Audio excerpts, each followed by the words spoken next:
Blog Talk Radio.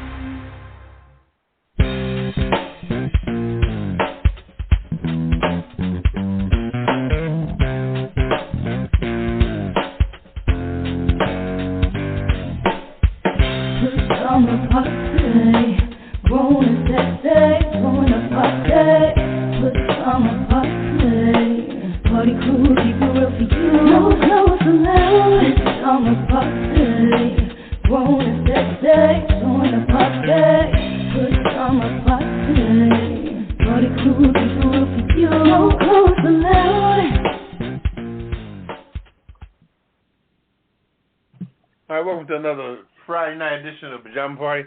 I'm one of your hosts, Poppa DD. I'm here with Ketel. Hello. And Redwine. Bonsoir, darling. How's everybody doing? Not too bad. How about yourself? How's it doing? I'm doing fantastic. It's Friday. So I'm happy. Yeah, boy. Latest version, of happy. Oh, yeah. Mm-hmm. Trying to get like for real. I'm just happy. If you're happy and you know it, clap your hands. Clap your hands. Uh-huh. Wasn't that something in elementary school? You going way back. Oh, yeah. Well, you could also say if you're happy and you know it, stir your drink. Okay. Mm-hmm. What's up, Papa? Not much. How you doing? Can't complain. One day at a time. That's good. Mm-hmm. All right. So, where are we starting tonight, Poppa DD? Well, I read something a little while ago, and I just want to pose it to a question. The gentleman, I forget his name. Let me see if I can.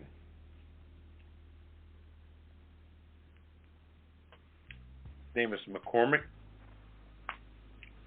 He was the guy that's running against Dr. Oz for senator. Oh, yeah. In Pennsylvania, in the Republican primary. Mm-hmm. Now, he just conceded to the race. They did recount. And he still lost by like 900 votes, which shows every vote counts. 972 votes. Now, he got there and conceded and said, yada, yada, yada, you wish him luck and all that. But Dr. Oz said that he wasn't going to concede until he ran the thing as much as he could. Now, the question tonight is, can we trust these people, including Dr. Oz now, to be a damn gentleman if we can't even trust him to be a senator, if we can't even trust him to be a gentleman during the primary? To say, I'm not going to, take the whole Donald Trump approach. I'm not going to, haven't we seen enough arrogant white men in the last 4 years? Isn't it really driving us berserk? Yeah. The people that were so discreet over the last 20 years in the world that we thought was in check and in perspective, especially during the years of Barack Obama, But it seemed like when Trump came out, everything just leaked out, the cup just ran over. But the question, like I said, is can we trust Dr. Oz to be a senator if we couldn't even trust him to be a gentleman to concede that he would have lost the race? What do you think about that? I say it's probably questionable because the reality is that the vote is supposed to represent the voice of the people. So if the people have spoken and cast their vote and said, this is who I want to see to be, to be my representative for my state or my area, whatever, if it doesn't go your way, then you need to be able to be mature enough to just say, okay, it didn't go my way. I congratulate my opponent and move on. Just move on. But all of this stuff, like Trump started with, Yeah. Never concede. Never give up. Yeah, that's what I'm going to say. Remember that all started with Trump. And count it over. You know, wasting all of this taxpayer money. The insurrection and everything. It's just too much. Yeah. So, you know, to answer your question, I would say, you know, for the people of Pennsylvania, I would keep at least one eye open on him. Because this is already starting to look shady to me. You know, I'm like, if they're supposed to be able to trust him to represent the voice of the people, how far can you trust a man who starts out behaving like a child? Mhm. That's what I'm saying exactly. Mhm. What do you think, Ketel? I guess I'm trying to understand what you guys are referring to. You said Dr. Oz. I know he's running for some type of office. So he's running for senator. He's running for senator of Pennsylvania. Now he didn't even go to be a congressman. He's trying to be like Barack, jump over Congress and go for senator. Mm-hmm. But he had to get past the primary. He had to get past the Republican primary. Mhm. And he won the general election, but they did a recount. Oh, and the guy he run against today conceded and said that, all right, Dr. Oz, you won. But when he interviewed Dr. Oz, he said, I would have never conceded. So, you know what I mean? He got that Trump attitude already. Right. Now, he's running in November against the Democratic person. Democratic guy. Oh, God. So, here we go. Can you trust Dr. Oz to be, because, you know, when Dr. Oz becomes a senator, forget about all the stuff you saw on Oprah.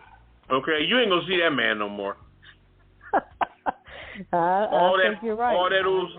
All that stuff on his show. Oh, today we're going to teach you how to keep your diet. Check your blood pressure. Oh, this is my daughter Daphne. Hi, Daphne. You're not going to see that no more. Them days are gone. He's going to be up there now with, you know, Cruz and Mitch McConnell. You know what I'm saying? Right.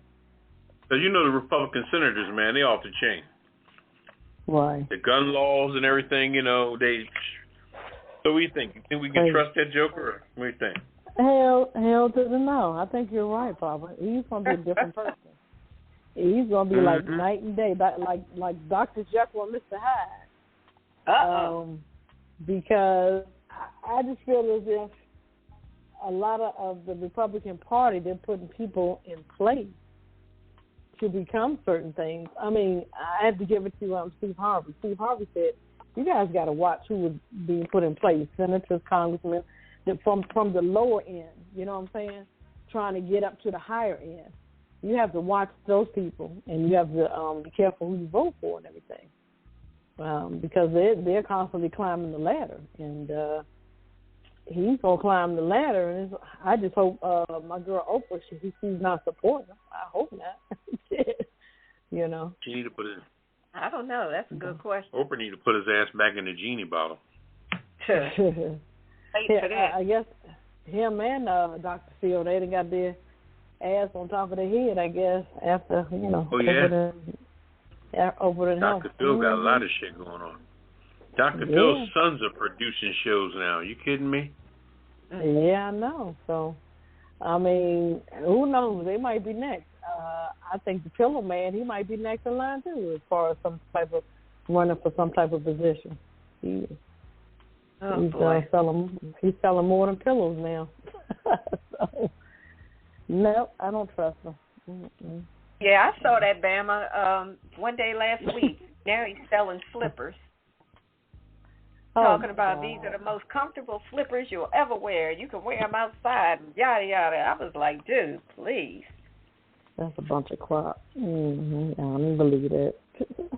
Of course not. No, I don't trust him. I think on the business like he has with the pillow company, he should have never showed his true colors toward Trump. That wasn't business to me. Well, that's because he is. Yeah, but when you're trying to sell to black folks and everybody else, you shouldn't be showing your true whiteness if you're still trying to sell pillows. I know I wouldn't. If I was him, I would have kept all that Trump shit to myself. As long as I'm selling you Negroes pillars, I like y'all, and I'm smiling in y'all faces. Ah! But knowing I love Trump on the backside, I would never went out like he did, so obvious. That ain't good for business. But well, I'm sure he thought that his affiliation with Trump was going to take his company to a whole nother level. And it did. I'm sure it took it down. Well, it didn't take it up like he thought it would. You got to understand, only 50% of the people in the world like him, and you want, when it comes to your business, you want business from 100% of the world. Exactly. So you can side with him if you want, but he's old and ignorant. So what are you gonna do? True. Okay. All right. It is what it is. Yep. Oh. All right. You ready for the rundown, Ketel? Sure. Yeah, ready to get into it. Yep, we got a lot to talk about tonight. All right. Well, go for it. What you got on the docket tonight? All right.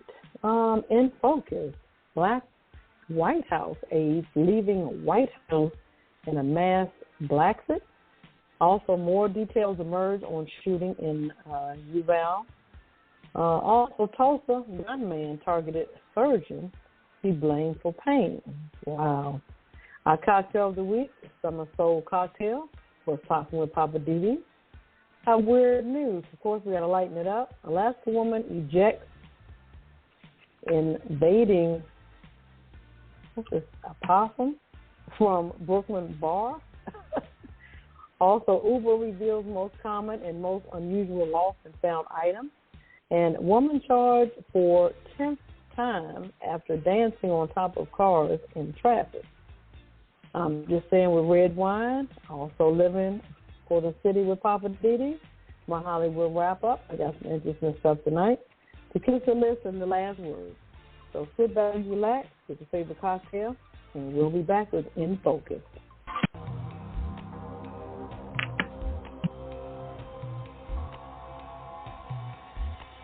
This is Ketel. And this is Redwine. If you like news, but you like the weirdest kind, you're in the right place. Join us every Friday night for the Pajama Party Weird News.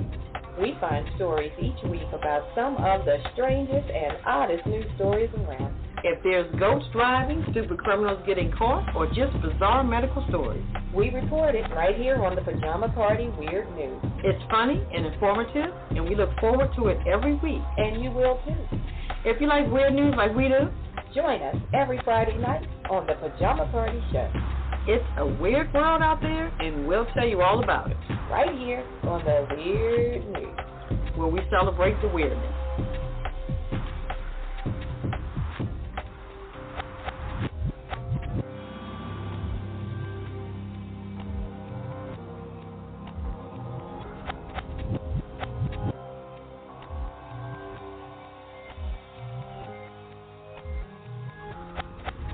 All right, welcome back to Pajama Party. One of yours, Poppa DD, here with Ketel.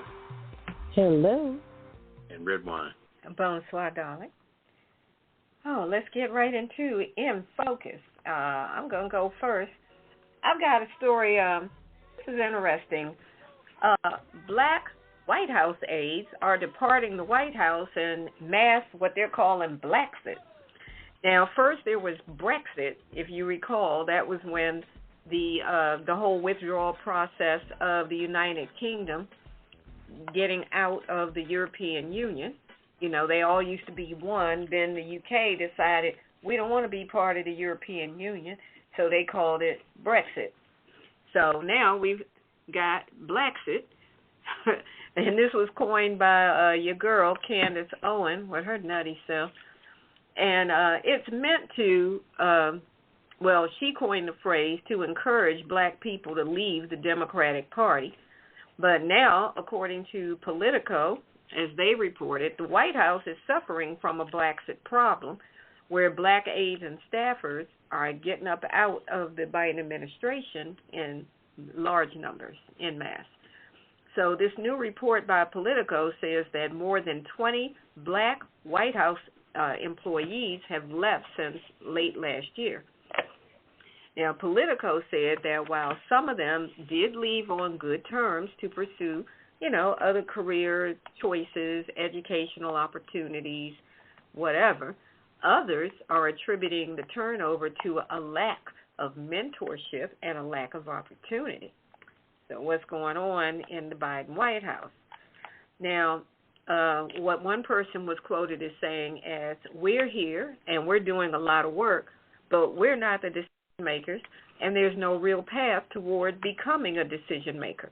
Now, this is what one current staffer told Politico. They also said that there's no real feedback and there's no clear path to any kind of promotion. So it all sounds like the black people who work in the White House are saying it's a pretty dead-end job. You know, it's nowhere to go. You know how sometimes people say there's nowhere to go but up. They're saying there's nowhere to go, period. And that's a problem. So in the beginning, this person went on to say that they being the White House, brought in a ton of black people, generally to start, without ever really establishing a real infrastructure to retain them or to help them to be successful. And this is, of course, all these people are anonymous because they still work there. This was another current official who said that. They also said that there's no clear infrastructure on how you can be successful working in this administration, that you just become invisible in this space, and, you know, it's like if you were never even there. So, you know, I mean, I remember when Biden was talking about how, you know, he was going to do all this stuff to have more diversity and transparency and all of that. But clearly it's not enough to just hire more black people if you don't have anything in place that says, all right, here's the mentorship program, here's a training program, here's, you know, the upward mobility program, this is where you can go from this job to the next, you know, this is how you can build a career. So, I mean, if you're not on a career path, then what you have is a job. You know what I'm saying? It's not a career, it's a job.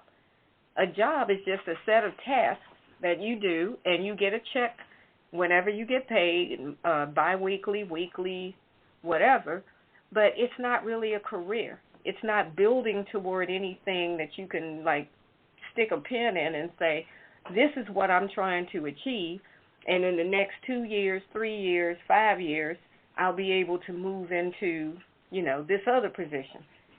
I mean, if you're just doing the same job and that's all you do, that's all you will do. And that's what a lot of these people are complaining about. So Simone Sanders, now, she left back in December to take on a hosting gig with MSNBC.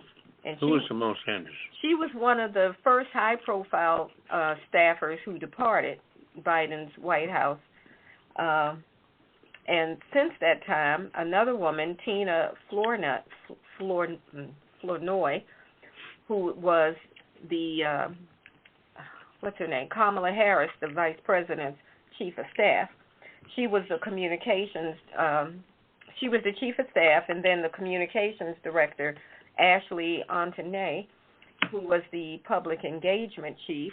There was also another gentleman, Vincent Evans, and there's been a few other people, you know, like the public engagement head, who was, his name was Cedric Richmond. All of them have gotten up out of there. Mm-hmm. And these were people who did have, you know, a bit more of a higher profile to their positions, but they're all basically saying the same thing, that, you know, it sounded good from the break. You get in and you think, oh, this is great. And then you get there and realize this is going nowhere. You know, you're more or less like the gerbil in the wheel. You can run as fast as you can, but you aren't going anywhere but inside of that wheel. So most of the mentors have left? Is that what you're saying? No, they never had any. Oh. You know, like if you've ever worked, like, for example, if you ever worked within the government, I can't speak for local, but for federal government, they have, like, all kind of mentoring programs, and they will have stuff set up to say, if you want to go into management, here's what you do. There's training classes, there's stuff you got to do, there are mentors that you can go and connect with who've been through the same program and, you know, been there, done it, that will help you and give you information along the way, so basically to help that's not you available. successful. Right. So that's not They're available. saying You're saying, okay. That's right. None of those things are there. They just hired, a group of black folks. It almost seems like they hired a lot of black folks to check the box and say, all right, we brought in some black folks. Next. Right. So these people sound like these people are not qualified. I wouldn't say that. I mean, when you work in the White House, you're not going to just come in there with, I used to work at McDonald's and now I'm working in the White House, with a GED or something. You're going to have some kind of credentials, some kind of background, something to hang your hat on. So they're not coming in there like completely green, with the exception of maybe interns, and even those interns are going to be vetted, screened, background checked, all of that. You don't get those kind of jobs just coming in off the street. Right, I got you. Okay. So, the White House, of course, is disputing what these people are saying, and they're saying that, that that's not true about the lack of advancement amongst the black staffers. And the White House is telling Politico that at least 15% of the black staff had been promoted within the last year. And as it turns out right now, approximately 14% of the White House staff, as they say it, identify as black. I'm like, okay, so are you black or you just think you're black? Feel black? I mean, where? They maybe biracial, they just go black. That's the terminology they're using now. 14% of the staff identifies as black. That's funny. So we met our quota, so leave us the freak alone. That's what they're more or less saying. That's what it sounds like to me. So I'm just saying, for all these people, it's not like it's hundreds of people, but for those who have left because of these factors, and the White House is basically saying, no, that's not true. But what else could they say? Of course. What else could they say? Like, you gotta... Right. They can't just say, okay, you're right. Right. Mm-hmm. So, well, we just have to keep watching this story. It's interesting. I guess that's going to override everything else that's going on. This gun situation. We'll get into that later. But, hopefully this won't exceed the most important things. What do you think, Papa? I'm on the fence with this all the way. Oh, not you. Yeah, I'm on the fence because, first of all, I don't believe it. I wouldn't say I don't believe it. I just think personally that I don't think the black folks are that unified, in my opinion. And the ones that did leave are the bougie ones that got all kind of opportunities that are poking around them. You got the CNN and ABC and CBS and there's a lot of big-time people that hang around the White House. A lot of affiliates, a lot of producers when it comes to the meetings and the press rooms and all that. So there's a lot of opportunities that people can go on. And in my experience in the job market, black unification is nil. I see sisters all the time that don't even speak half the damn time. So I'm sure ain't following their ass out the door. Even if they did give me an opportunity, fuck them. You wouldn't even speak to me when you come in the morning. So where you go to do your job or how you pursue your career or your future, I don't care because I'm not following you. So I don't really see the unification amongst black people, quote unquote. I don't think we ever traveled like that in a pack. So however that's being, I think the bougie ones that have that exit ability is making they move and they doing all the yak talking. But what about the bougies that ain't talking to the normal jokers? We got that in our own families, let alone in the job market. So I don't even see the unification. I don't think blacks even unify like that. So the ones that are leaving, good riddance, because you got to realize also that's only a 4-year job unless the president gets reelected. Mm-hmm. So, and you got to sit back and wait in that November to see whether or not your boss is going to get reelected, because if you don't get reelected, everybody got to go. So what you do for your 4 years is your business. Now, if you want to position yourself and stay secure and stay tight, that's cool. But you want to say, oh, you've been in office 2 years. I'm about to get up out of here because I don't know, he's old and blah-blah-blah-blah, and Trump is on a war path, and you got all that kind of speculation and doubt. Hell, you might as well start predicting the future in a circus somewhere, telling people to guess your damn age. So, you don't know what's going to happen in a few years. So for those who are leaving, I said good riddance. If I was a young person, a young scholar, and I was privileged enough to be vetted and work in the White House, I'm hanging in there. Because to me, Biden's not a bad person. Neither is his wife. And those are only two people I'll give a damn about. Everybody else in that place, they can go pound sand. I ain't with y'all. Anyway, let me leave that alone. Okay. Anyway. All right. Okay.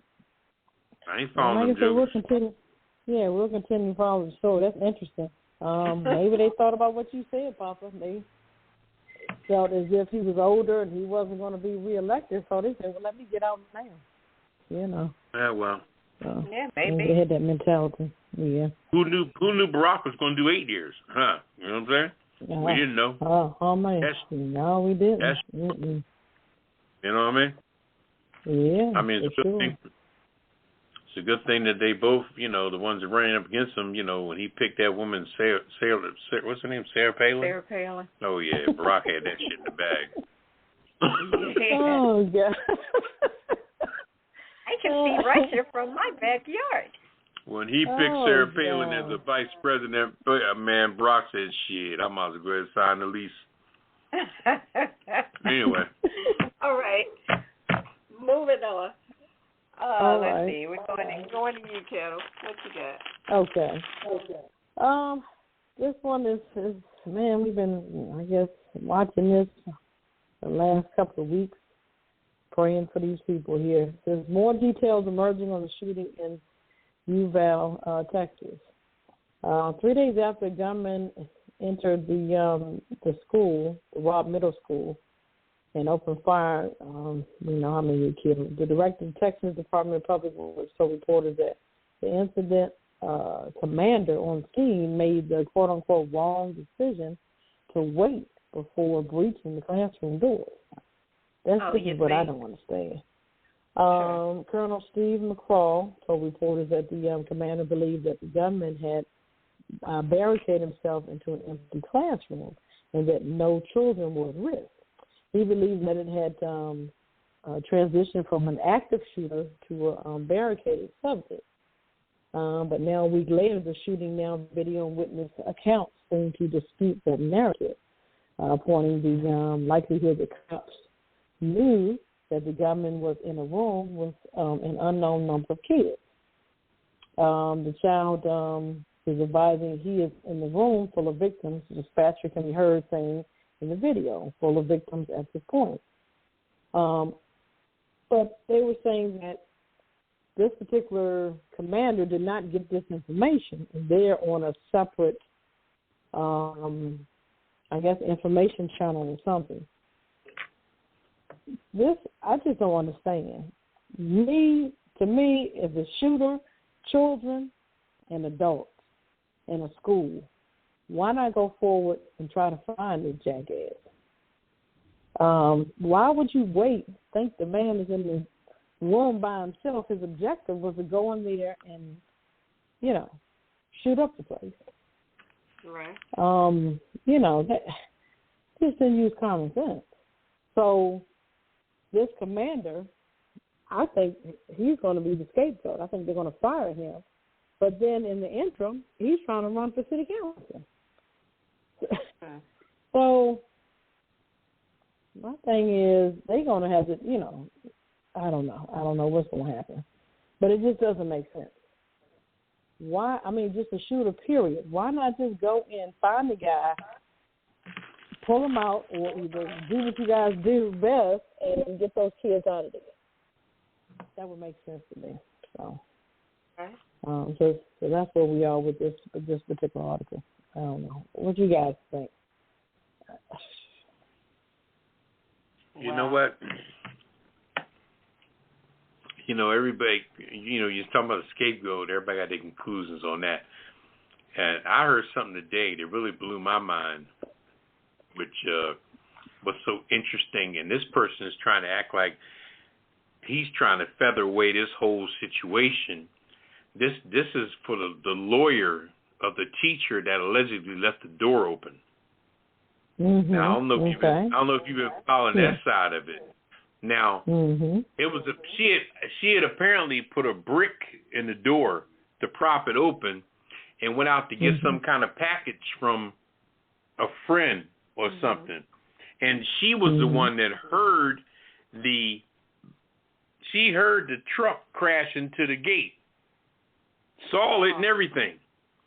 So when she ran in, her lawyer claiming, well, my client saw the truck crash into the gate. When she ran back in there, she pulled the door, but the door didn't lock. I think that was bullshit.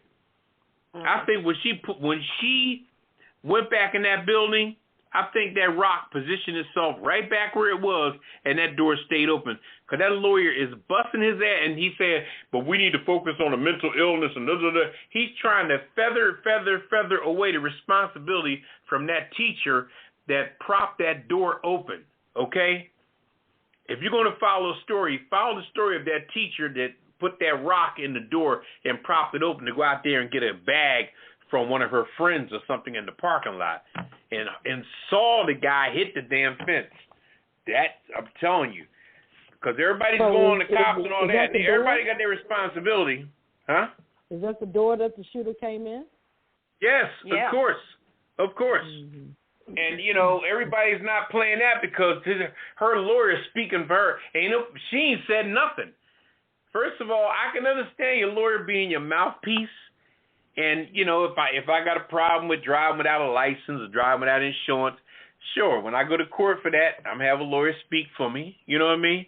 Or I get a DUI or something like that, have a lawyer speak for me. But, damn it, can we hear from the woman? Can we see the woman? You know what I mean? Oh, I'm sure that lawyer told her, don't say a word, don't give any interviews, don't do anything. But, and like I said, she'll never admit. She's going to take whatever happened to her grave, but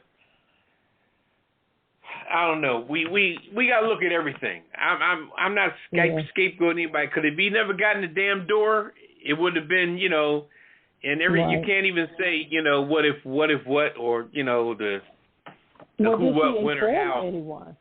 Once she got back in the school, did she inform anybody that he crashed the car? Yeah, but they said that she ran in the room and she went to another room thinking that the door locked or whatever. But I think she was running so damn fast that cause when that thing hit the truck like that, and, she probably just panicked, because anxiety is something else, Right. I mean, you see your house burning, you don't know whether to grab your keys or your drawers or whatever to get out from a burning home, So her anxiety was probably up. And but I just think that I don't like when investigations is in one area so strong and everybody's not looking at other areas.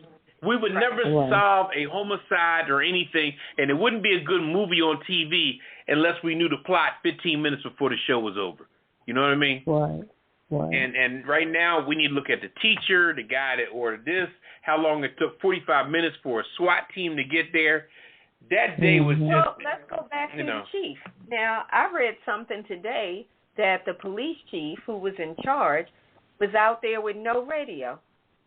Now, how are you out there with no radio, yet allegedly you were in contact with the rest of your team? Yeah, how are you in contact if you have no radio? But you know what, Joe? In the midst of all this, you really have to take a breath and a sigh of respect, just for the tragedy itself. Oh, absolutely. Because I can't even, when and I'm going to just say this here off the record. I was in traffic the other day. Well, not traffic, but when you go past the school and the kids are letting out. I'm not talking about, I went by like an elementary school, and traffic was letting out, and the kids, people were dropping off their kids, these little kids, and the parents stay there until the kids are out of sight, more or less. They double park all crazy, can't get by. You may blow the horn a little bit, but that mother's watching their child like that.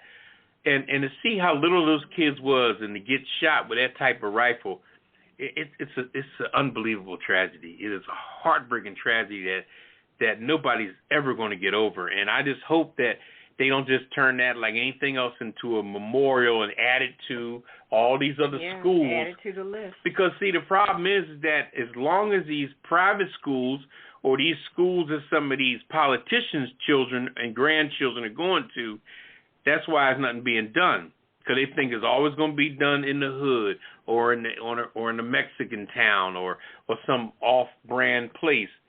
But it's not done at the private school. I mean, I hope it's not done anywhere. Mm-hmm. But it seemed like it's almost like the right people aren't getting killed to get people's attention, and that's so damn sad because you got to think about the children as a whole, not the child that's the daughter or the grandchild or the son or grandson of a politician or a rich person or entertainer or Right. And I think if it was that situation, if they won a school where 4 or 5 celebrities' kids was going to, it would be a different story.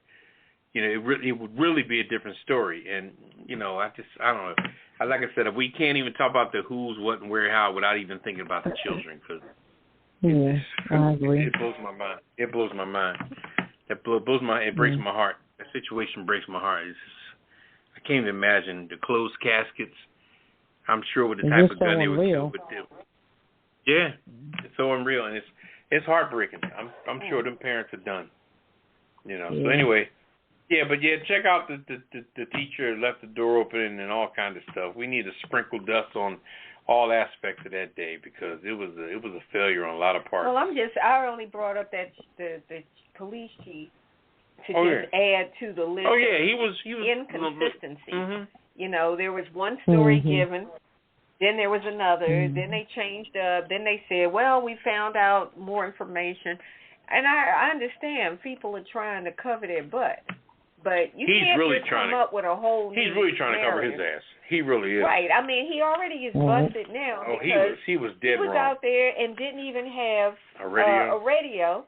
But yet, the previous version of the story was that he was in contact with his team and all. In contact how? What were you doing? Using a cell phone?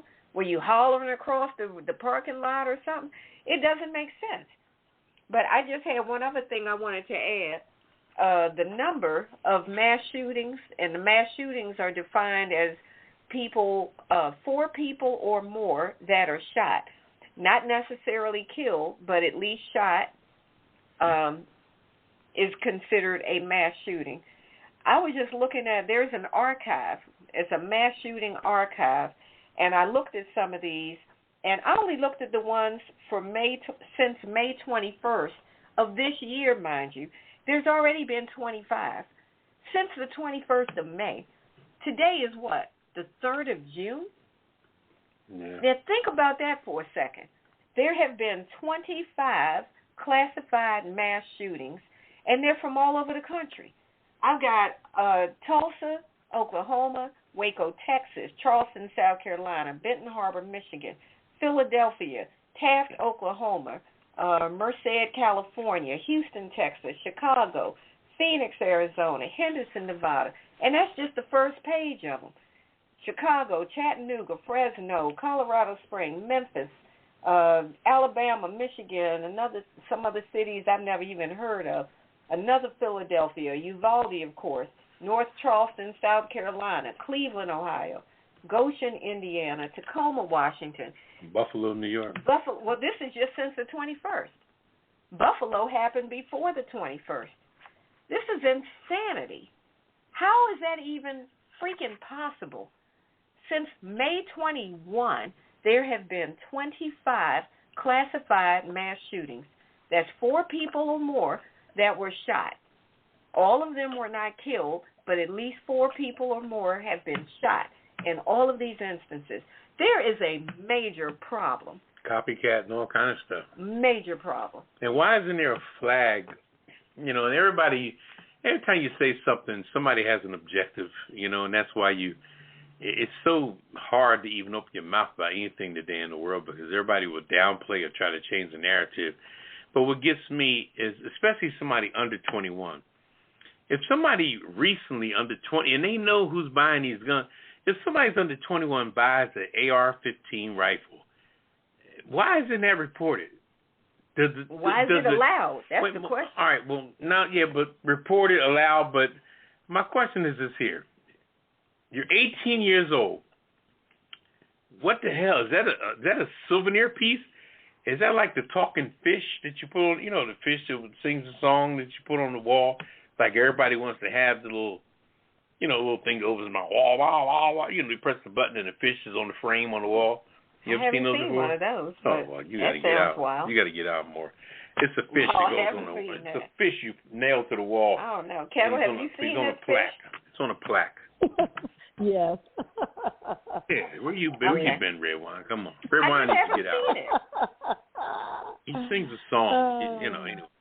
Okay, well, I haven't. Anyway, no, but I'm making a joke, but why is the AR-15 such a... I can understand the style. Everybody wants to wear a Kango hat, or you may want to wear some alligator shoes, or, something has to do with popularity of a time frame or something like that. But, a submachine gun, I mean, and I believe in home protection for your family or what have you. But when these people this young are buying these guns and living with their mama, on top of that, nobody is looking at the narrative. Nobody's looking at the situation. Nobody is doing a profile. Your profile, a black person, ride down the street, whatever. Oh, you were weaving lanes. I pulled you over. But a joke, you be 15 days after his 18th birthday and go in the store and bring out a rifle and not to mention the rounds. Yeah. Now, did you read how many rounds these people have when they go do the shooting? 1,600. Yeah. One guy has 1,600 rounds. 1,600. What the hell was you trying to do? You're trying to just wipe out people. And remember, the guy in Texas dropped one of the guns by the truck. So he went into school with one rifle and dropped the other by the truck. When they first found the gun by the truck, they thought that his grandmother was in there shooting up the school. That was the first report, that a grandmother was in the school shooting up. Come to find out it was her grandchild. Yeah, it was her truck. Her truck. Right. They got from the license plate. Mm-hmm. It was it's a mess. It's a mess. Nobody's paying attention. It's just a mess. And I don't know. I don't know how these people getting away with it. It's just too much freedom. Everybody got too much freedom. And everybody got drama. The big pretty house, and all of a sudden the child is crazy. But everybody wants to front the game like their child is fine when their child is crazy. So anyway. Well, unless these kids have jobs to buy these things, who's buying them? Yeah, and that gun costs about $1,500. That's what I'm saying. Unless he had a job that was paying him money. Where the hell did he get $1,500 to buy a gun? For these weapons. Anyway, Ketel, did you have anything else on that before we move on? Like Poppa DD said, where did he get that money to get it? And the grandmother was already complaining about the phone bill.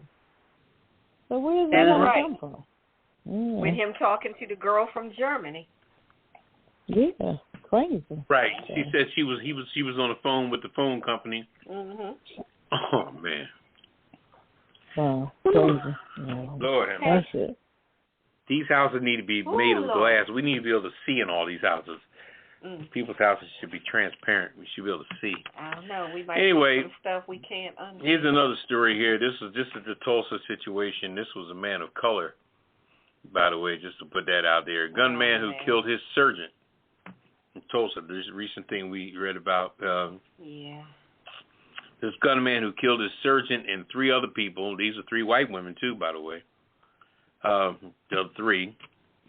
The gunman, and I say that on a racial level just to show you the mixture of situations, of all races, of all situations. Mm-hmm. So when it impacts everybody got to get involved. And anyway, this is a gunman who killed his sergeant and 3 other people at a Tulsa medical center. Officers said he blamed his doctor for his continuous pain after a recent back operation. And he brought an AR-style rifle. He just brought the rifle hours before he went on his shooting rampage Thursday. Okay? The patient called the clinic repeatedly complaining of pain and specifically targeted the doctor who performed the surgery. And then he killed himself also as the police arrived. After the killing his doctor, 3 other people, and then he shot himself when the police arrived. And his physician's name was Dr. Preston Phillips. He was killed Wednesday along with Dr. Stephanie Hansen, a receptionist, Amanda Glenn, and a visitor. Oh, it was one guy, a visitor, a gentleman named William Love. Police said the attack occurred on the campus of St. Francis Health Center in Tulsa. And the police identified the shooter. His name was Michael Lewis. He was 45 years old. And it was the latest in a series of mass shootings in the United States, like you said, including, the what's it called, the Uvalde, how you pronounce that? Uvalde, Texas. Yeah, also Buffalo, they mentioned all that stuff, And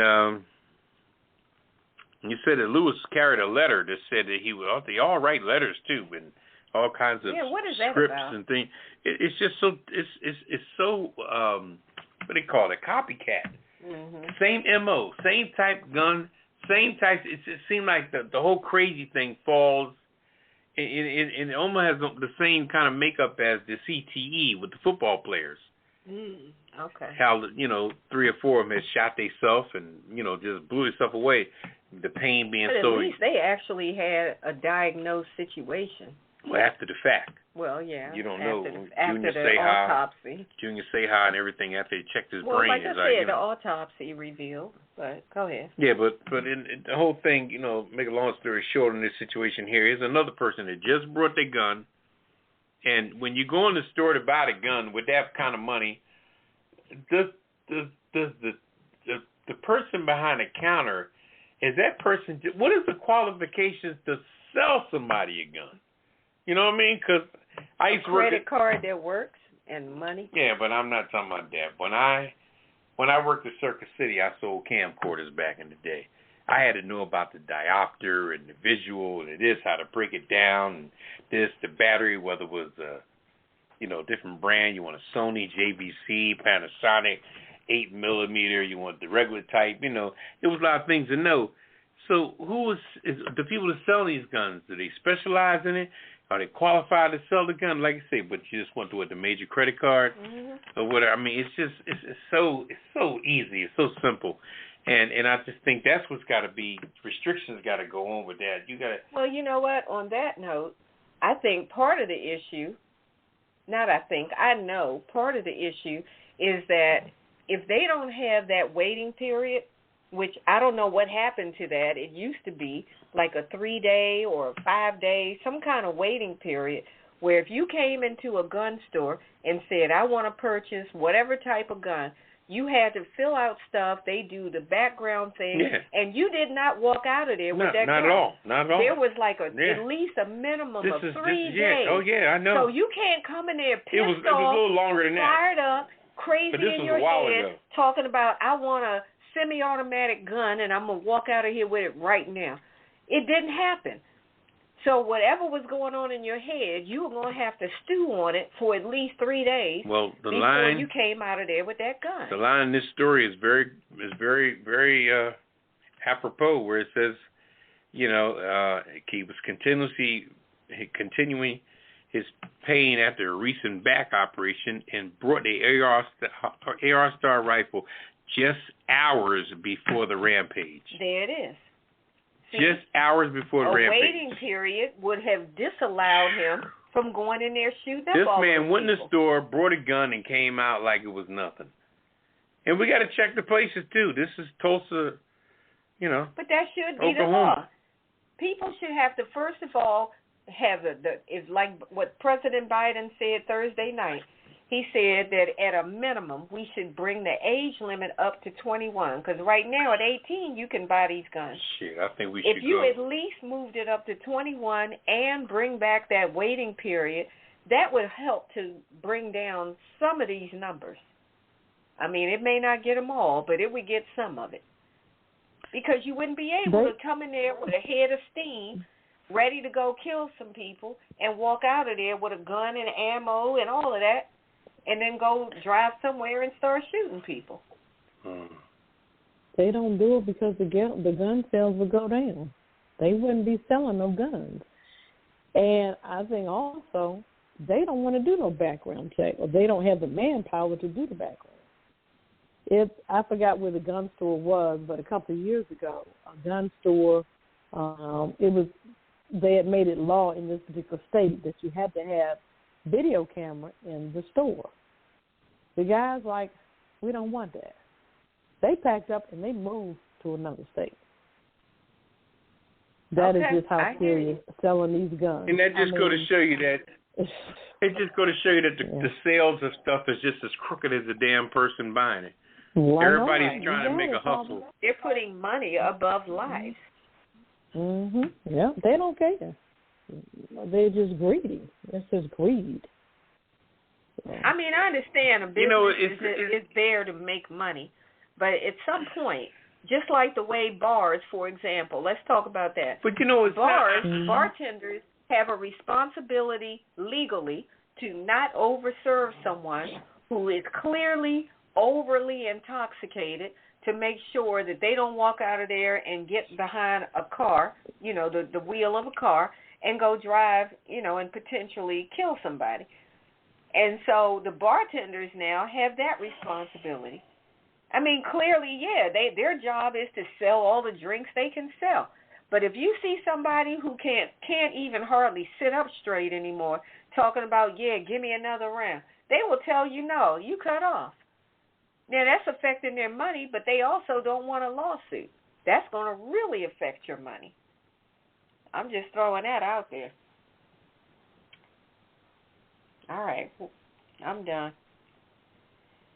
Anything else on this one? Because I'm ready to go to a break, and then we're going to come back with Ketel and the cocktail of the week. Anybody else? Anyone else? No, I don't have anything. All right. Let's take this cocktail of the week break, and then we're coming back with Ketel and the actual cocktail of the week. It's the Pajama Party Show on Blog Talk Radio. So I was looking over the Cocktail of the Week archives, and we've had so many really great drinks over the past year and a half. We've had our original signature drink called the Pajama Party, and a game changer, and of course we have the last word. I like the Revolution. It was Hennessy, lemon and lime juice, agave juice, and bitters with jalapeno slices. Woo-wee! I like that Crown Royal Flush with the Crown Royal, peach schnapps, and cranberry juice. Oh, yeah. And one of my favorites was the, what's it called? The Dutch Mule. Yeah, the Dutch Mule with the Ketel orange vodka, lime juice, and ginger beer. There are so many to choose from on the apajamaparty.com website. So check out the Cocktail of the Week archives to get the recipes. And you can find out how to make the Cocktail of the Week and sip along with us. Are there instructions there, too? Sure they are, along with pictures of the drink so you know exactly what it's supposed to look like. So what's that y'all got in your glass? This is a boomerang. Well, I got a Kinky Reed over here. And I got the ABS. Get the recipes at www.apajamaparty.com and click on Cocktail of the Week. Cheers!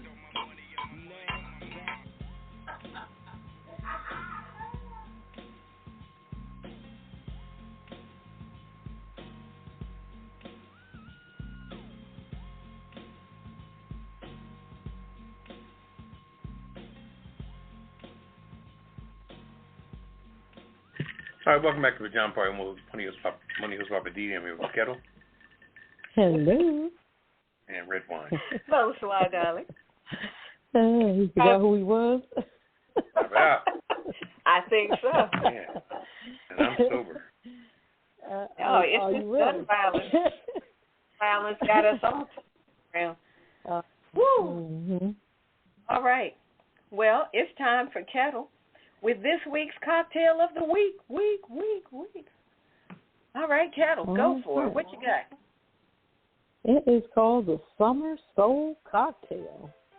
And the Black Girl Magic red blend is involved with this particular drink. So we have 4 ounces of Black Girl Magic red blend wine, 3 ounces of vodka, 6 dashes of orange bitters, 12-ounce ginger beer, and 2 fresh lemon slices. You also have to have your ice. So in a cocktail shaker filled with ice, combine 4 ounces of the Black Girl Magic red blend, 3 ounces of the vodka, and the 6 dashes of the bitters, orange bitters. Stir using a long bar spoon until combined.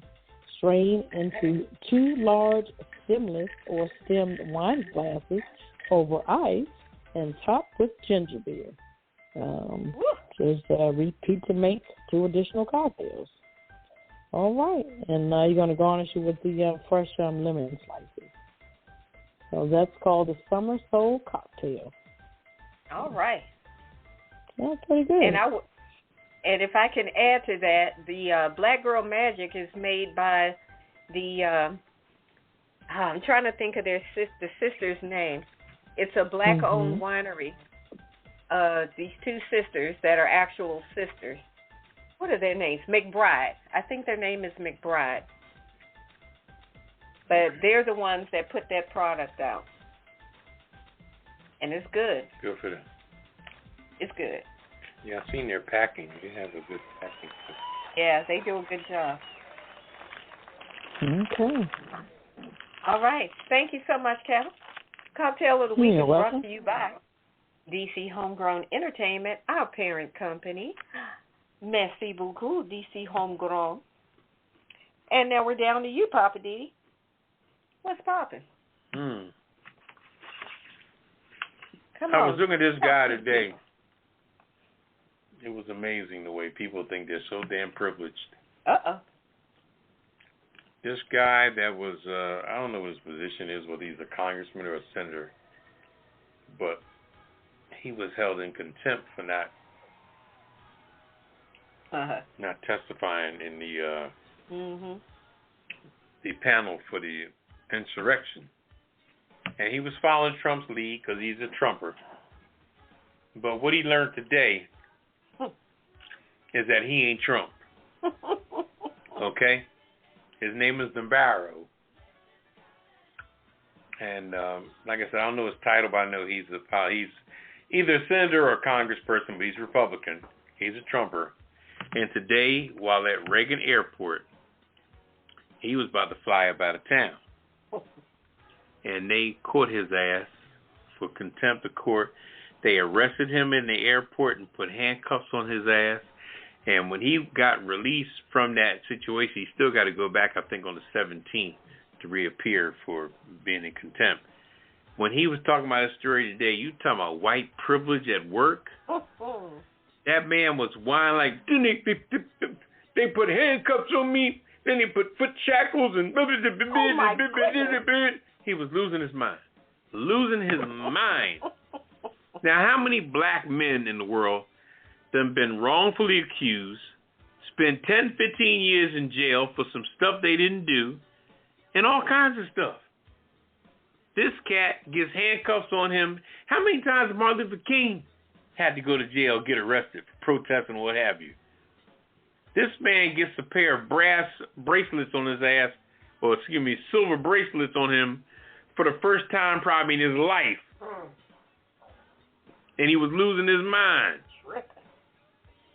And when they took him in to arrest him for that, he was let out a couple hours later under his own recognizance, being a senator or whatever he is. But as soon as he got in front of that microphone, if you get a chance, pull it up. Name is Navarro.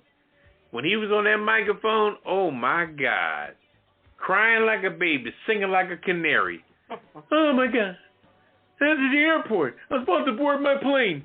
It came and locked me up. Well, you was in contempt. You know, the panel from the insurrection told you to come and testify. And you told them to go pound sand. Then you went and brought a ticket. Hell, you're going to go to a sunshine state. Hell, it's sunshine here. It was amazing. You should have saw this guy bitching today like it was no tomorrow. He locked me up.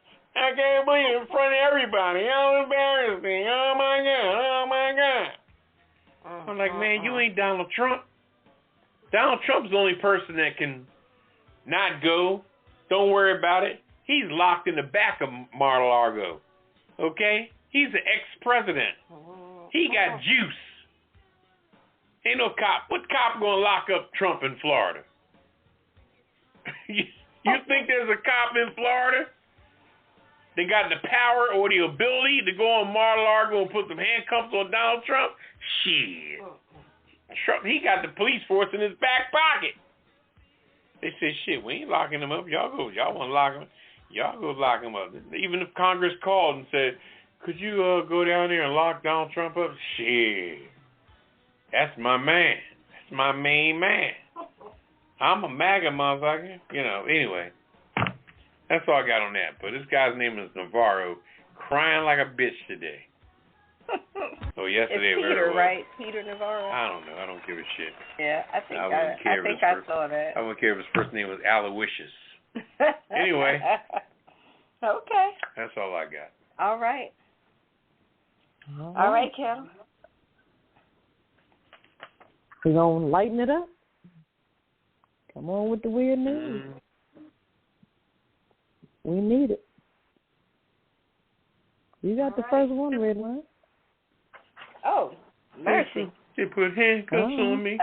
Yeah, crying like a yacht.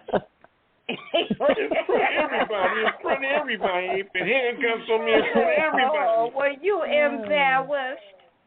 Oh, so sorry. Anyway, all right, let's get to the weird news. I got one out of Alaska. Well, it's not out of Alaska, but the lady's from Alaska. An Alaskan woman became a hero in a New York bar when she calmly and efficiently ejected an opossum that had wandered into the bar. The video captured it at the place is called Timkins Bar in Greenpoint, Brooklyn. And you know how they roll in Brooklyn. Shout out to Brooklyn. The video shows customers completely panicked as this possum was running all over the bar. And you know how those things look. They got that long pink nose, long pink tail. They look like an ugly, fat, giant rat. This thing was running all over the bar. Everybody, ugly. Everybody in there freaking out. This guy, Chris Egan, who recorded the footage, said a female customer named Sarah Fulton stepped forward and said, "Hold my phone. I'm from Alaska. I got this." No, she didn't.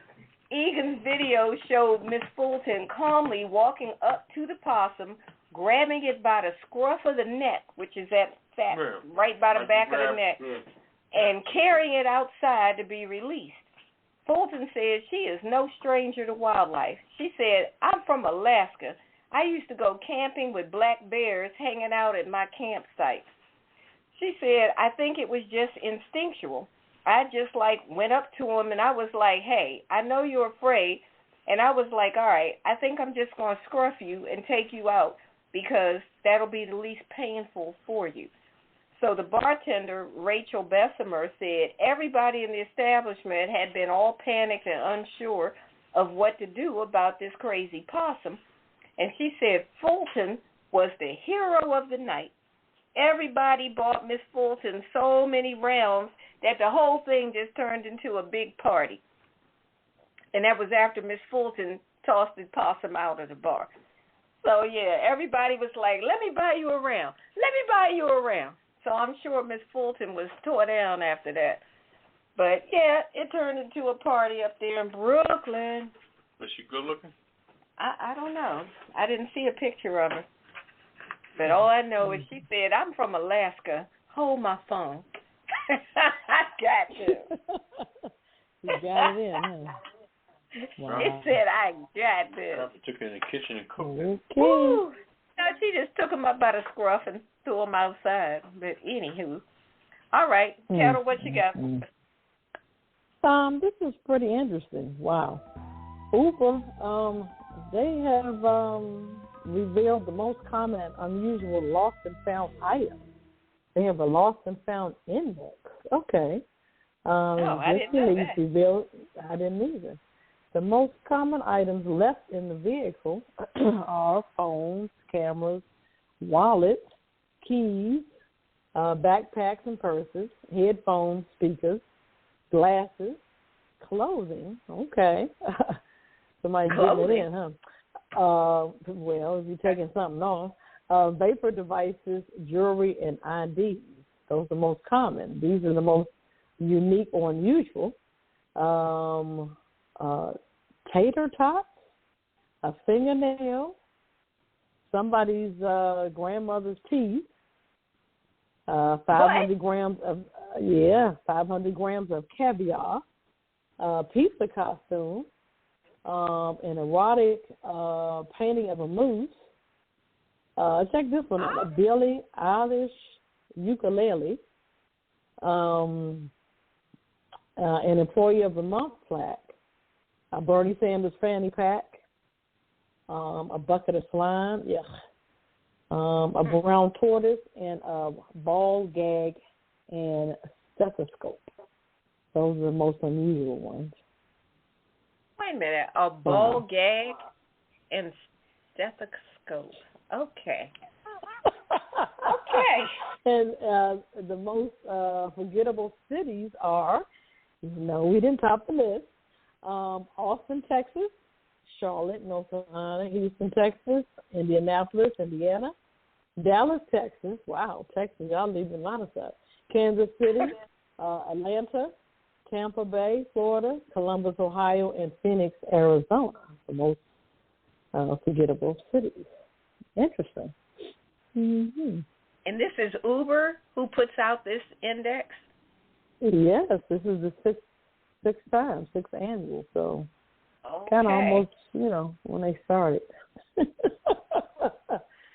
I'm concerned about whoever had an erotic something with a moose. Like what? Okay. Ironic painting of a moose. It goes to show what they'd be doing. Exactly. My thing is, what do they do with these things? Do they sell them? Because when you leave stuff in the airlines, they have a whole where they sell people's luggage, this, that. So I wonder, do they sell these items? What? Yeah, that's a good point. Because what else would Uber do with all these things people leave in their cars? They probably do sell them. Yeah. Mm-hmm. Okay. So. I want to know who bought that erotic moose painting. But anyway, we're going to move on. I'm not messing with you. All right, Poppa DD, what's your weird news? What you got? I got this was a woman charged for time after dancing on top of her car in traffic. This happened in Mobile, Alabama. Oh boy! All right, she's a Southern belle. Down south.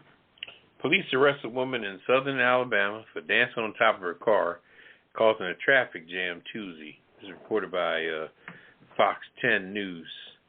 Video from Fox 10 News appeared to show her name is Cassandra Andrews for dancing for onlookers to witness during their commute on the Schillinger Road in Mobile, Alabama.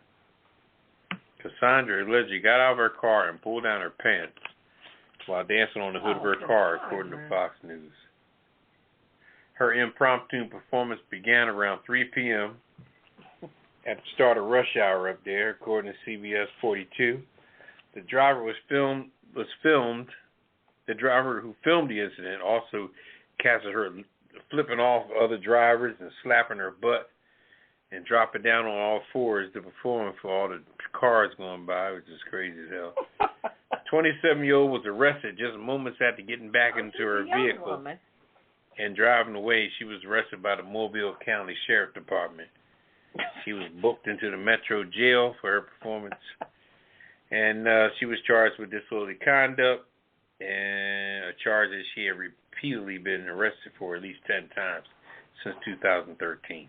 And also she's been arrested a few times for public intoxication. She's a beast.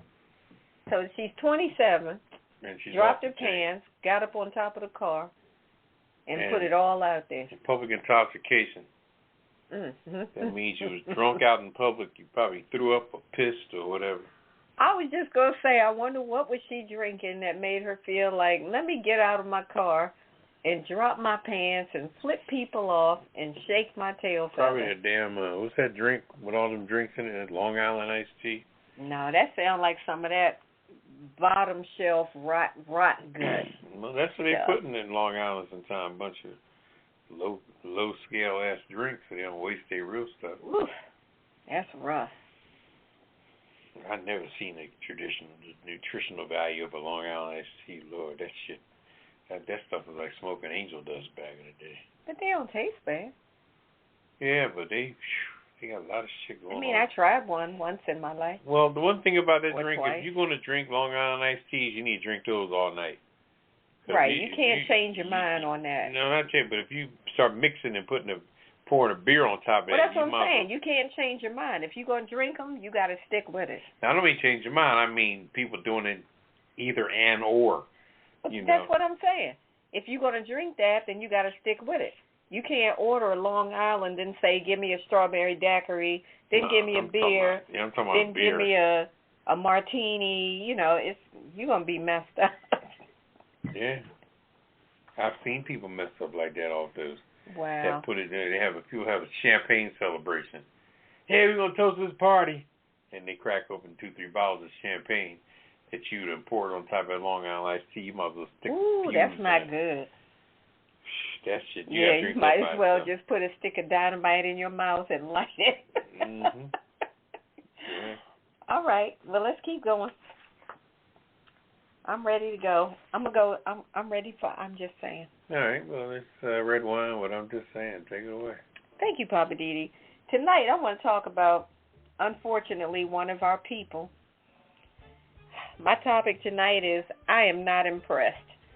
Now, this dude, this brother, this is almost unbelievable, but I saw the pictures, and apparently this is for real. This brother is the father of 33 children. His name is Demond George. He recently posted a family picture on Facebook, which of course went viral because people were like, wait a minute, 33 kids? That are your kids? So, of course, people started, once you put your stuff out there on social media, people are going to comment. If you don't want to hear the comments, you shouldn't have never put it out there. But people started posting and calling him irresponsible and nasty. Not just the pictures, but he went live on Facebook. So I'm just saying, first of all, I'm not impressed. If you're trying to compete with Nick Cannon, I've lost track of how many kids he's recently had over the years, but 33? And this is not an old guy. This dude has 9 baby mamas involved in this whole hodgepodge of children. But this is what he said on his Facebook Live. He said, my pull-out game ain't weak. I just don't pull out. And he was proud of himself when he put this out there. This man is only 34 years old. How the heck are you 34 with 33 kids? But this is what he has done. I'm just saying, I am not impressed. I don't know what you think you're trying to accomplish or prove. Me personally, I ain't impressed. Now, he said he doesn't pull out, okay? The medical term is coitus interruptus. All right, so you don't pull out. But then he said, you, N-words, got 3 or 4 kids, and you don't do a MF thing. He said, hey, nothing weak over here. My pockets ain't weak, and my D sure ain't weak. So was that what this was about? You trying to prove the strength of your semen? So you go and get 9 different women, and I'm still trying to figure out, how did 9 women have 33 children? There has to be more than 9 women involved, because this just is not adding up. But in the original post that he put up, there was 20 images in what he was doing, a family photo. He had a T-shirt on that said, The Legend, on his shirt. The Legend. And the children in the pictures had on shirts that said the legacy. So he sees all of these 33 kids as his legacy. Now, then he went on thanking all of the mothers and everything for, being cooperative so he could get this family photo done and everything. But, of course, like I said, once you put it on social media, people are going to respond. One person responded and said, legacy of what? What has he done in life worthy of being kept alive? What has he built for these kids? How are you going to feed the generations? And they said nothing. This is just male entitlement and a lack of responsibility. I tend to agree.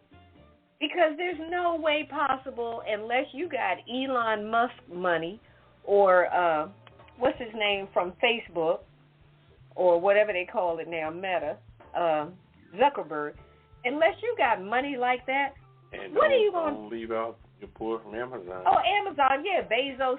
Unless you got deep, deep money like that, what are you going to do for 33 black children? Now, this man allegedly is a truck driver. I mean, unless you're driving an ice cream truck, when in the heck do you have time to even spend time with these kids? It just doesn't even make sense. But he was so proud of himself, but because of all the negative feedback, he changed his Facebook to private, so nobody, that he doesn't know can't comment on the situation. I'm just saying, brother, this is not something to be waving a flag of, I'm so proud of me, look at what I've done. What you have done is perpetuated the problem within the black community. That's what you've done. And I'm just saying, I'm not impressed. Frankly, I agree with the person who said you're irresponsible and you're nasty. This is Redwine, and I'm just saying, this is crazy. This brother needs to get, what's that surgery? Vasectomy. This brother needs a vasectomy. You need to stop knocking up women. You just creating babies. There's no way you're going to be financially, emotionally, or any other kind of way responsible enough to benefit all 33 of these children. I am done with him. I'm putting him on the kiss it list. Demond George, you're irresponsible and you're nasty. I kind of calculated, that was a good one. I kind of calculated that 3.5 children, maybe. Maybe some of the women had more than 3 children, so the average would be 3. Yeah, okay, because I was like, I didn't do the math. I was like, wait, does that really work out? But you're right. Even Where if did he go, to the sperm bank, or what did he do? No, he's just knocking up women. He said he doesn't pull out. He said my pull-out game ain't weak. He's like Nick nasty. Cannon. Just nasty. Mm-hmm. Even Nick Cannon didn't go that far. He's on a Nick Cannon. Well, he got about 9 different baby mamas. That's the same thing. He got about 8 children, something like that. Anyway, he's his own baby. I don't knock nobody. But I tell you what, Nick Cannon got money. Nick Cannon can actually financially take care of all of his children. This dude is driving a truck. He was online talking about how he got $20,000 in the bank. Ain't nobody verified that. And I feel like if you really had all of that, you wouldn't be talking about it. So you're probably lying. Anyway, I'm off of it. I'm off of it. I'm going to you, Poppa DD. That was a good one. Living for the city. What's happening in the city, Poppa DD? How hard would it be for you to disassociate yourself with somebody? Not hard. No. Just stop dealing with them. Okay. That's good. That shows, the easier it is, the easier you are to that is the closest that you are to what I call having a apple spirit, Now I'll elaborate on that. Apple spirit means that you got one of the hardest tolerance that a person can manage, and nobody can rain on your parade, Because I say apple spirit because you figure any other fruit could be squeezed, you know? And people can bring you in. People can, you know, make you change your mind, change it, whatever. But the apple, if you look at all the fruit products in the world, it seems like the one thing you want to base your strongest point, meaning when people, you know, the one thing I don't have tolerance for in my life is riffraff. You know what I mean? Riffraff, shiftlessness, you know what I mean? Just a bunch of, I don't even want to use the word ghetto because the whole world's a damn ghetto. But just the whole, you know, I just have no patience for that. And when you meet people that are like that are just trying to always mess you around, screw you, dog you, take from you, do all the taking in the world, that's when you got to build up your apple. Because if you sit any other fruit on the table, you will see a banana spoil after a while, right? Turns dark and everything, right? Lemon, limes in the freezer, watermelon, cucumbers. You can almost squeeze a cucumber a little bit, but cucumbers same way. They die after a while. But I tell you what, you get a bag of granny apples and put them on your kitchen table. How long will the granny apples be before they really start rotting for real, okay? 3, 4 months, 2, 3 months. Longer than a banana, longer than a tomato. Cucumber, strawberry, you name it. The apple's the boss. I don't know whether that's why they call that company Apple with the phones, but the apples, you cannot squeeze an apple. You can squeeze a banana, pop it. Strawberry, you know, lemon, lime, squeeze. You make lemonade, lime juice in a margarita. Squeeze. The apple is the one product out there that you can, and that's the kind of attitude you need to develop if you're going to just disassociate with someone to show that you just ain't no bring back. Because if you stay soft and somebody's able to squeeze some bullshit sincerity and come back to you, you know, and you fall for the same shit over and over again, then you don't have an apple mentality. I'm going to leave it like that. Just think about that for a minute. That's really something to think about. Right. You can't just squeeze the juice out of an apple. You got to put it in a machine to get the juice out. All right. Anyway. That's a good one, Poppa DD. What you say, Ketel? Yes, it was. Right. Life and people. All right. We're going to take a little CC. Take a CC. All right. We're going to take a pause for the cause, and then we're coming back with Ketel with the Hollywood wrap-up on the Pajama Party Show on the other side of the break. Be right back. It's another Friday night at the Pajama Party Show, and we're here with our PJs on because you know we don't allow clothes in here. If you enjoyed the Pajama Party Show, why not invite a friend or tell a neighbor to tune in right now? Go ahead and text them. I'll wait. Tell them to call us right now at 914-803-4306. And if they want to join in on the conversation, tell them to press 1 so that we'll know they have something to say. We'd love to meet your neighbors, friends, and relatives, so send them a text, email them, or call them up and tell them to join us for the Pajama Party live on Blog Talk Radio. The more the merrier. Or is it Misery Loves Company? Or whichever. Tell them to call us up on 914-803-4306 if they just want to listen, or press 1 if you want to join the conversation. Now let's get back to the crew and more of the Pajama Party Show while I try to find out who hid the belt from my robe. I tell you the truth. Y'all know you're so wrong for that.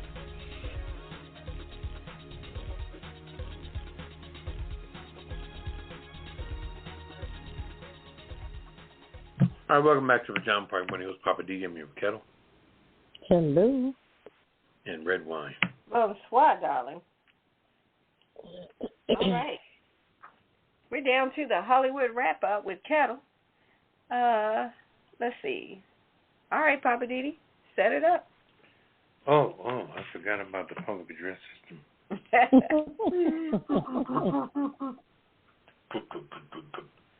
to hit the mic, make sure it was working.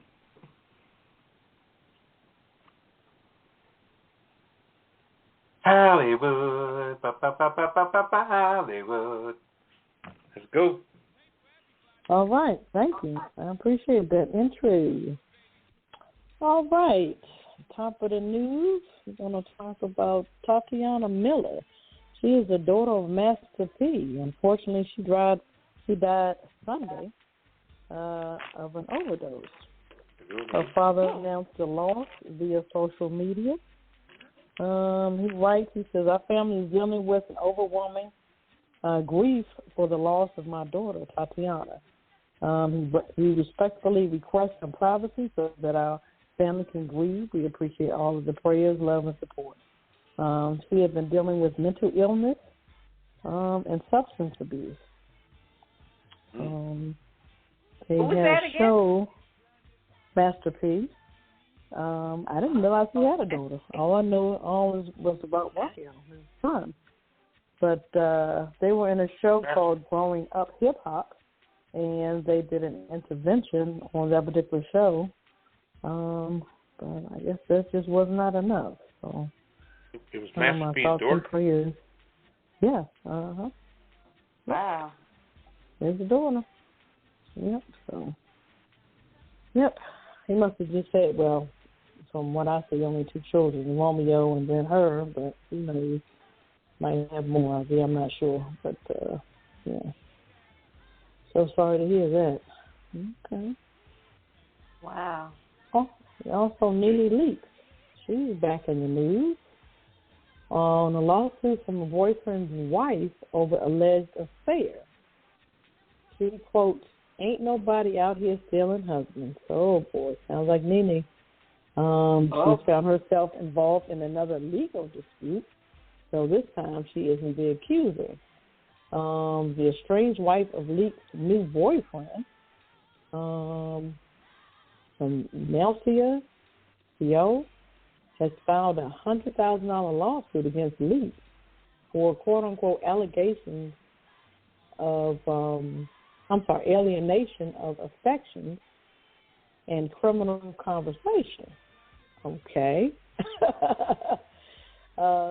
Leaks and the boyfriend publicized the relationship in late 2021 when on December 15th she posted photos of them celebrating her birthday. They claimed that the boyfriend, he officially separated from his wife December 17th. Okay. Interesting. Okay. Apparently in North Carolina, a person can be sued of these particular allegations. So, girlfriend just asked for $100,000. Who knows? Many niggas may just go ahead and write her check and keep rolling with the husband, with the ex-husband supposed to be, I guess. Nene is always in the news. What is going on with her? She is. I guess she likes to stay relevant. I was going to say, I feel like it's intentional, but okay. Yeah, probably. She's probably going to come up with another show. Who knows? Ingenue Ellis, on her bisexuality. She says, this is who I am. This is the actress that played the mother in the movie about the tennis, the tennis movie. She said, there's an assumption. She said, there's an assumption made of me. But she says in her circle, people know that she's bisexual. Who cares? Really? I'm not understanding. Yeah, exactly. I guess a lot of these actors are trying to get. She's trying to stay relevant or something, or what? I'm not sure. I guess she's trying to get ahead of the story, maybe. That's what, I guess, when people come out like that, that's how I feel. They try to get ahead of the story. But if that's your thing, that's your thing, sweetie. Yeah, you want I didn't know, but I know now. I said, if you want syrup on her pancakes instead of pancakes on her pancakes instead of butter, then okay, that's how you eat it. Okay, I don't know. Oh, all right. Also, Anita Baker. She's in the news. Anita Baker salutes Chance the Rapper for helping her buy her master's from former label. Interesting. Didn't know. A recent performance, the legendary songstress Anita Baker shared that Chance the Rapper was instrumental in helping her regain hold of her master recordings. Baker was embroiled in a long fight with her former label for control of the recordings and emerged victoriously in 2021. Wow. I'm quite sure she's been battling back and forth with that. Because they were constantly making money, of course. Their first album was the bomb, so it was on point. So yeah, I'm quite sure. Yeah, they just continuously made money. And she was probably eating peanuts, but she got her master's, so that's good. And last but not least, Jada Pinkett Smith addresses the Oscars moment, a devastating impact. On the Red Talk table, she had a talk about alopecia. Talked about, her illness as far as, hair. And I'm like, let's just get beyond this. I'm tired of talking about it. Let's just move on. Yeah, they need a life. Yeah, it'll be interesting to see what Will Smith is going to do when he gets back from his retreat. He's in India somewhere trying, I guess, quote-unquote, find himself, who knows. But she's continuing on her Red Talk table, so making money. So. He went Yep. He went to Mecca, huh? Mm-hmm. Oh, wait a minute.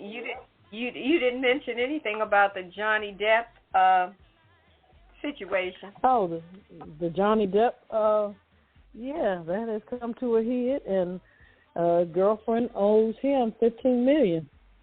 He owes her 2, but I'm like, once I just go ahead and swash and you give him 13, but, I guess they got to officially write the check. So apparently his story was more believable than hers. So I think they're just both crazy for real. But at least he won that case, and he can continue to make his money because he had lost, he said he lost a lot of money. Because of she was defaming him, so yeah. And there's a lot of people. A lot of people are concerned about that, saying that now, they feel like victims will not be believed, and all of this, as a result. I just feel like it's going to come down to the evidence that you got. Right. Right, I agree. And also, there was rumors that they were sending a petition around to get her off because she's an Aquaman 2. They don't want her to do the movie. So I'm like, okay, why are you trying to boycott the woman? She got to make her money too, so I don't know. Yeah, she got to have enough money to pay that $15 million.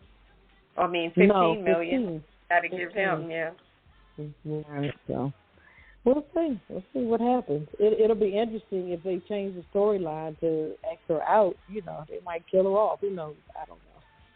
So we'll see. Okay. That's Hollywood wrap up. Yep. Ooh-wee. Okay, Ketel. Thank you so much. Yep.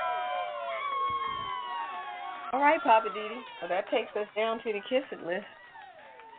If you want to explain to everybody, what is the world-famous Pajama Party Kiss It list? That's putting your foot in your mouth, making a fool of yourself, saying some crazy crap.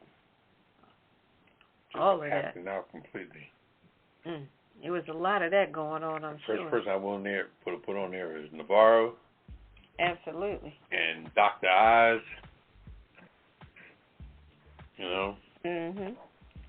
I think the Oprah needs to put Dr. Oz, like I said, back in the genie bottle. So, those are my 2 right there. Okay. I want to add Monique this week. Monique really showed off at that.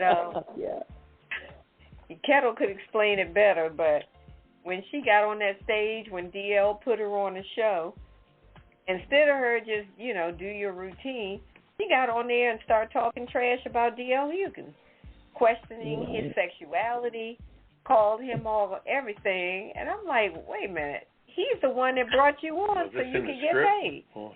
No, it wasn't in anybody's, maybe in her script, but it wasn't anything he knew about. Mhm. I saw where DL came back and said, you know, at one point, Monique said Tyler was the problem. Then she said, what's the other brother that produced Empire? Will Packard? No. Lee Daniels. That did Empire. Lee Daniels. Philly, yeah. She came back and said Lee Daniels was the problem. Then it was DL is the problem, and Oprah was the problem. So DL said, maybe you the problem. How can everybody else be the problem? But you know what? Let me just elaborate on that for a minute. His team didn't want to deal with her. He said, look, I'm going to put on the ticket. I'm going to give her a chance, yada, yada. She thought that she was going to be the head ticket. Apparently, he was the head ticket, so she went on first. So this is why she started talking bad about him. But, you know, I think it has something to do with the promoters. The promoters could have went to each one of them and said, you're the head ticket.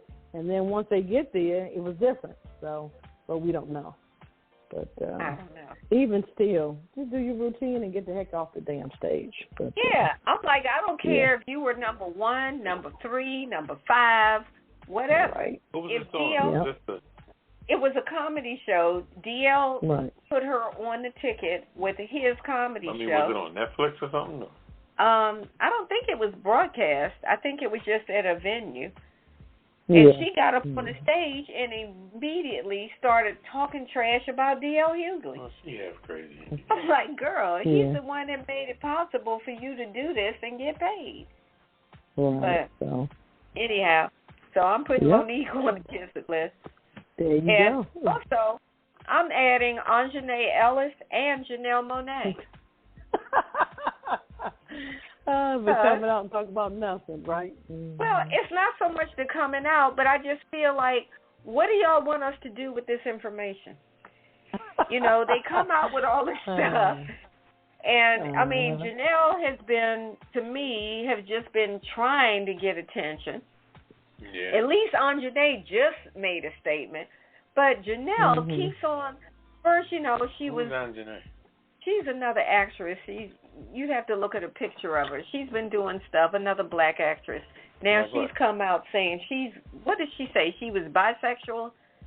Right. Or she played the mother in the Williams story with Will Smith. King William. Oh, please. Who was she before King William came out? She was nothing. She played on some things. Yeah, she's played on some stuff. But all I'm saying is, why do people think that the rest of us care to know about your sexuality and what you do and we don't give after hours? I wouldn't even buy the video. I just feel like, you know. Like I say, I think they try to get in front of the horse. I think that's what it is. Before it comes out, they want, they want to tell you. Yeah, but if it comes out, what's the point? If we, But in this if everybody has your opinion, really, isn't this Pride Month? Exactly, it's Pride Month. It's going to be more out this month than any damn thing. Maybe came out. Yeah, well, I don't know. I just think that. I mean, when you become a Hollywood star like that, all bets is off. It's just almost as like becoming a politician. When you go to the debate as a politician, you decide to debate somebody, gloves is off. Yeah. I just feel like sometimes they do it just to get a little more attention. She was on that. Sunday morning show. We really need to know. She was on that Sunday morning show. Remember she wore that outfit on that Sunday morning show? Oh, you talking about Janelle? Janelle, yeah. I did see that. And she put these crazy glasses on, and then she took them off in the middle of the interview. And she literally, when she took the glasses off, they were so tight on her with that little outfit she had on, like she was walking in she's space. She's into the sci-fi thing. But let me tell you what she did. The glass she had on was so tight on her nose that she stopped in the middle of the interview and just kind of squeezed her little nose bones up top, and kind of closed her eyes and went, like they were just killing her. They was killing her. She had projecting the image, but it was blocking her circulation. Yeah. I said, damn, so you done blew all that cool image because you let that damn blood squeeze on the top of your nose. I'm just saying, you know, and it's not just on now I can't say her name right. Anjanae. It's not just her, but even the sister that got the Oscar for West Side Story. Yeah. You know, it's like what the fuck? It's like once you get some notoriety, then it's like, okay, let me make this announcement. I'm gay and I'm proud. I'm like, okay, good for you. That I'm thinking but who about cares? it, I think it's a ticket for them to broaden their scope as far as roles. You know what I'm saying? Okay, now that I don't you know see that how. bisexual If you're an or actress, gay, but if you're an actor, you can play the part, whether you are a straight person playing gay or vice versa. If you're a good actor, you can play a part. So I got to make you. Trust and believe. Watch what I say. Watch what I say. These people that are coming out like this, you're going to see them in other roles, in different roles. Other than yeah, what because they I think they're putting this stuff out there openly because gay people run the fucking world. As far as I'm concerned, that's for, when I say the world, I'm talking about mainstream stuff. Okay. The fashion industry, the music, fashion, Hollywood, playwrights in New York, the whole upper layer of that. So when you put out your thing like that, I mean, even look at the shows now. You look at any primetime show on TV, there is some type of a segment where there's a blatant, straight up gay episode or segment right there. I mean, a whole move, and they make it so quick and so you be like, wow, okay, I just had it. Right in. Oh, that whole segment was. Wow. That's a whole nother show. Yeah, you better believe it. In our next show next week. It really is. Because I'm gonna just throw this one out there. I was watching an episode with a younger member, I mean very young, in single digits, of my family, of a particular, what was that show? Power Rangers. And they threw it in. And I was like, wait a minute. What's happening? That's something different. Yeah. And when I realized what it was, fortunately, the child didn't, it didn't register for the child. Right. But, of course, I realized it, and I thought, wow, we're really, like, just blending all of this into children's programming? Oh, yeah. They're starting early. Yep. And, my viewpoint is, I just feel like everybody should be allowed to do what they do. Live your life. If it makes you happy, I'm happy for you. Do what you do, live how you live. I don't really care. But my thing is, I just don't see why any kind of relationship stuff needs to be in a show that has to do with people fighting crime and fighting the bad guys. I don't care whether it's same sex, different sex, undisclosed sex. I'm like, why is that even a part of the script? If y'all supposed to be fighting the bad guys, why is the relationship piece thrown in it? And different people are putting it in because they know that's what the public wants. Because what's name has it in both of her shows. What's her sister on 911? Oh, what you're talking about adult shows? Shonda Rhimes. No, I'm not talking about her. Well, who are you talking about? I'm talking about the sister that has 911. Who's that? Oh, Angela Bassett. Angela Bassett. Yeah. 911 has, both of those shows have a gay couple. That one and the one, the Lone Star. Right, but both of those shows, the target audience is adults. I'm saying the show I'm speaking of is a children's show. Oh, yeah, show. but I'm just saying that these shows here, I'm talking about how people like, let me say this here. The people like, what's her name again? Angela Bassett. Angela Bassett, who's the producer of these shows, knows that is what the public is asking for. So she puts that, she got that at couples, the one guy whose son is gay with the fireman, with the police officer in the Austin, Texas one, and 911, her husband, before she divorced him, she's married to the white guy in there, but her husband is gay. I mean, I'm telling you. So, and what I'm saying is that for her to be the producer of both them shows, she has the gay life right in that. Both those shows open every week, and the guy that works in the 911 center. Well, damn, we like got I said, way off of what we supposed to be. No, but we're just talking about, well, everything leads to something. That shows your broad mind. Your mind can't be, you got to horizons. Right, the sun, when the sun rises in the morning. That's a whole nother show next week. Yeah, but when the sun rises in the morning, it lights up every payment, honey. Okay, well, let me circle all the way back around to the Kissitt list. We forgot 45. Mitch McConnell, the governor of Florida. What's his name? I can't think of it right now. DeSantis, and don't forget the Rubio. governor of Texas. You know what, too? And I just want to put every Republican senator who was tap dancing on why they can't change no rules about guns. Yes. I heard more stories from Cruz and all.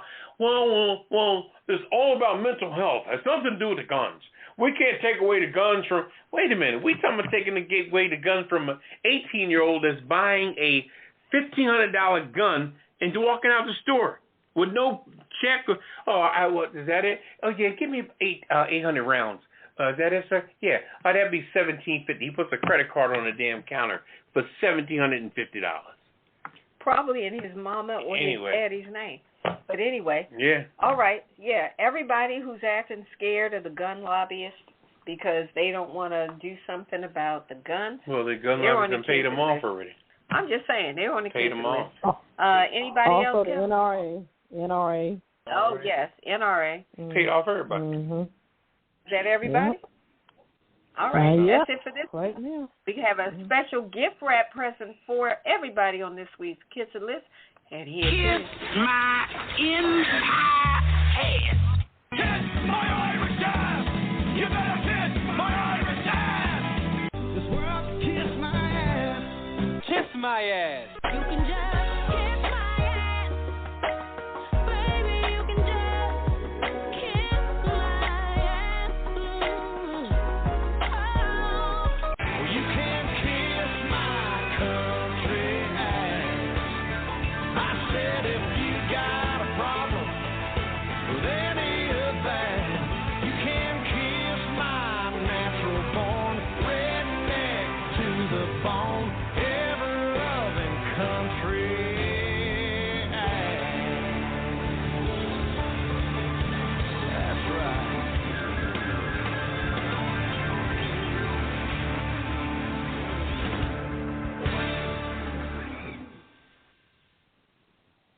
All right, welcome back to Pajama Party. One host, Poppa DD, I'm here with Ketel. Hello.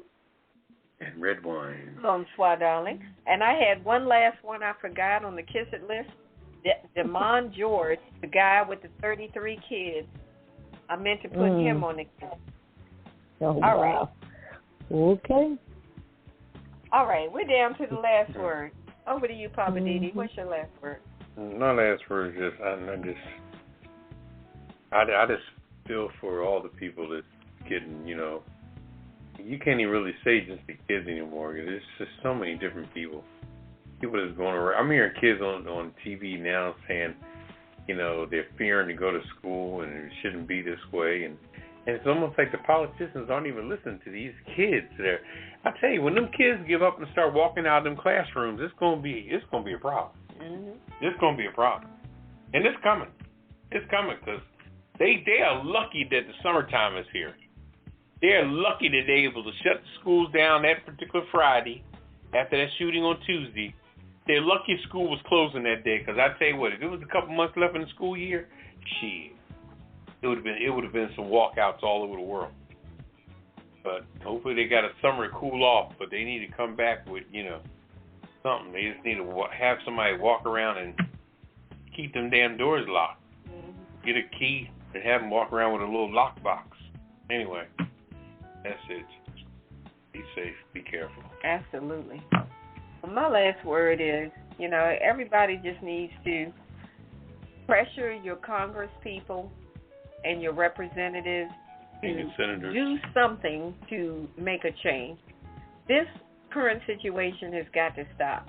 We cannot just keep going on talking about our hearts and prayers or with the victims and their families. Like I said, there's been 25 mass shootings since the 21st of May. That is like beyond insane. So we as a nation need to get it together. It's not up to us individually, but the Congress people and our senators and all, they can make a difference. And if they don't, we need the president to sign an executive order and shut this diggity down. That's my last word. Over to you, Ketel. My last word is I must commend the young tennis player, Coco Gauff. She used her platform as far as what we're talking about, the gun violence. Yes. They were talking to her. She just turned 18. She's a smart kid, sophisticated. She wrote on the lens of the camera, "Stop gun violence." Hey, it's simple as that. Just stop it. And like I said, I commend her, and I hope we see more quote-unquote celebrities or, people out there that, push the button of these lawmakers. That's what we might need, us ordinary people. It seems like we can't get through to them, so we need some help, celebrities or whatever, just to get it done. So, that's my last word. Just hope we're not in this position again. Our hearts and prayers go out to the family. Hope we don't have to do that no time soon. So, that's my last word. All right. Well, that wraps up another Pajama Party episode. We're going to get up out of here, and we'll do it again next Friday night. So be here to join us, and we're going to get it in like we do. We keep it real, we keep it raw, and we give it to you the way that we do. So we're going to say goodnight and get on up out of here. Say goodnight, Poppa DD. Good night. Say goodnight, Ketel. Good night. And good night. This is Redwine. We'll see you next Friday night on the Pajama Party Show. Peace. Initiating shutdown sequence. Is it all over, Rock? I guess so. I bid you farewell, arrivederci, sayonara, and all that sort of cheers. Well, when you gotta go, you gotta go. Well, good night. Yabiko. Sana. I regret to announce this is the end. I'm going now. Good night, and good luck. Was it as good for you as it was for me? Now give me a kiss and say good night. Good night. Good night. Thank you. Goodbye now. Goodbye. Goodbye. Thank you. Goodbye. Thank you for attending our show, and good night.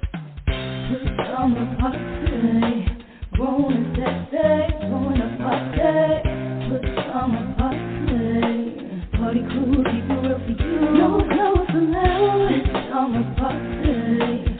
Grown that day, join the party. Good summer party. Party crew, keep it real for you. No clothes allowed.